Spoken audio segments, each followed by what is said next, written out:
I'm Russ Casey, editor of Reptiles Magazine and ReptileChannel.com. We're here in Fountain Valley, California with Jay Brewer of Prehistoric Pets in the Reptile Zoo, and Jay's going to be telling us about African Spur-Thighed tortoises. African Spur-Thighed tortoises make a great pet. The only thing you got to remember is they're going to get large at some point. That's not full grown? No, not quite. They get pretty large, so at some point you're going to probably need to keep them outside in like a dog. That's a whole nother video, guys, how to keep an adult one. So this guy here will grow up to be maybe even as much as 150 pounds, and they make fabulous pets. And now the biggest thing you got to do is they have a lot of shell, so you know what that means, right? Let's talk about an enclosure. Right. So that means we're going to, first of all, we're going to have to give them a lot of calcium on their food. Now they eat red leaf, green leaf, kale, spinach, broccoli, things like that. You want to stay away from fruits. You know, a little fruit here and there ain't going to hurt nobody. On these guys like this, I really like red leaf and green leaf lettuce, the ends of it. You know, you don't want to stay away from iceberg. It has almost no qualities at all. Big one, it ain't going to hurt for roughage. Now what's important too is what you need is UV. Now you can use like a mercury vapor bulb. Now these are desert tortoises. The good part about that is you could actually use this exclusively for heat and for daylight. Now this will give them their D3 in order to absorb the calcium, which is a very important part for a tortoise.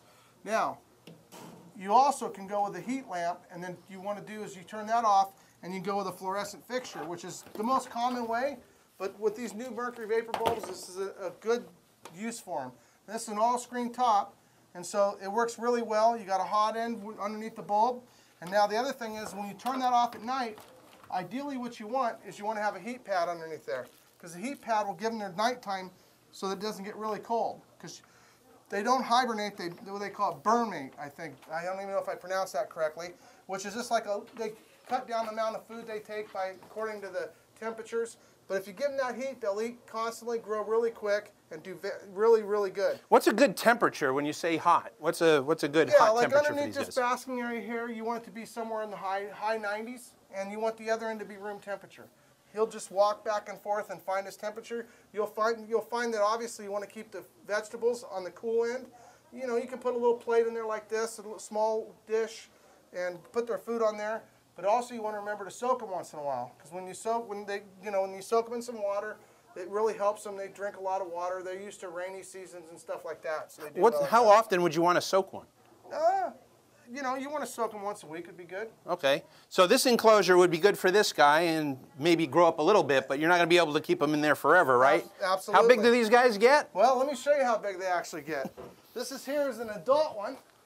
Now, they actually get bigger than this even. And like I said, that's a whole other video how to take care of this big guy. But believe it or not, it's very low maintenance and they do very good, and they're absolutely fabulous pets and durable. Make great animal for a pet. That's the African Spur-Thighed tortoise. Take care, guys.